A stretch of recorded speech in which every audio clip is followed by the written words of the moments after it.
es que nunca supiste explicar exactamente qué era ese algo. Solo sabías que estaba ahí, como si te hubieran dejado en la época equivocada. ¿Conoces esa sensación de estar en una conversación y de repente darte cuenta de que no escuchas nada? No porque estés distraído, sino porque lo que dicen no te parece real. O estar en un lugar que todos llaman hogar y sentir que ese lugar no es tuyo, que algo en ti pertenece a otro tiempo, a otro ritmo, a algo que este siglo no tiene nombre. Quizás lo llamaste nostalgia o sensibilidad, o simplemente lo dejaste sin nombre, pero ese sentimiento no desapareció. Volvió, sigue volviendo. Y la pregunta que nunca te atreviste a hacer en voz alta es, ¿y si no es una falla mía?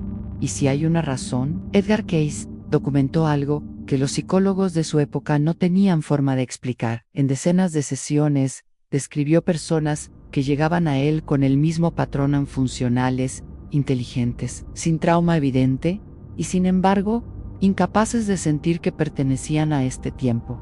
Él tenía un nombre para eso, y ese nombre cambia completamente cómo entender lo que sientes.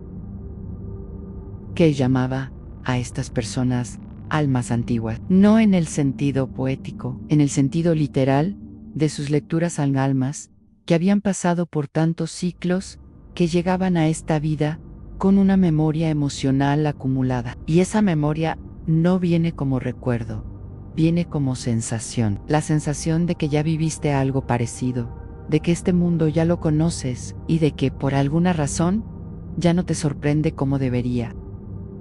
En sus lecturas, Cayce describió un patrón específico en estas personas: an alta sensibilidad a la hipocresía social, dificultad para tolerar conversaciones superficiales, y una fatiga que no desaparece con el descanso.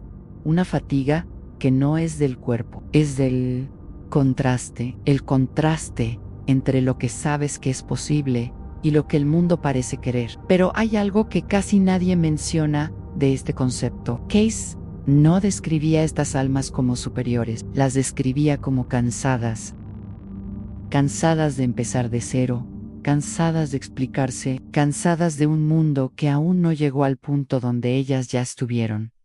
Y lo que él documentó no era una condena, era una descripción de lo que significa llegar demasiado cargado a un lugar que todavía se está construyendo. Pero hay algo que Cayce dijo que casi nadie cita. Él no decía que estas personas nacieron en la época equivocada, decía que nacieron exactamente cuando debían no como consuelo, que el malestar que sientes no es evidencia de que algo salió mal, es evidencia de que estás en un punto de tensión específico, el punto donde lo que ya sabes choca con lo que aún no existe. Y en sus lecturas, ese punto de tensión siempre tenía una función, no una misión espiritual grandiosa, algo más pequeño y más preciso, a la presencia de alguien que ya procesó lo que otros aún no pueden nombrar.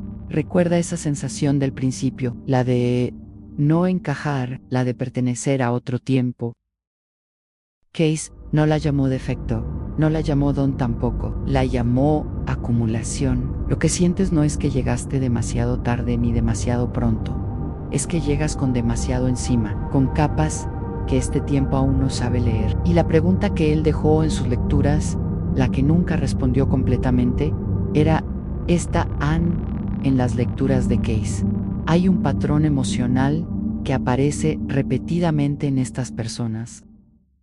Un patrón que él describió con una precisión que los psicólogos de su época no entendieron. En las lecturas de Cayce hay un patrón emocional que aparece repetidamente en estas personas. Un patrón que él describió con una precisión que los psicólogos de su época no entendieron. Si algo de lo que escuchaste hoy te pareció demasiado familiar, suscríbete. No para no perderte un video, sino porque lo que viene después de este reconocimiento es lo más importante que Cayce documentó.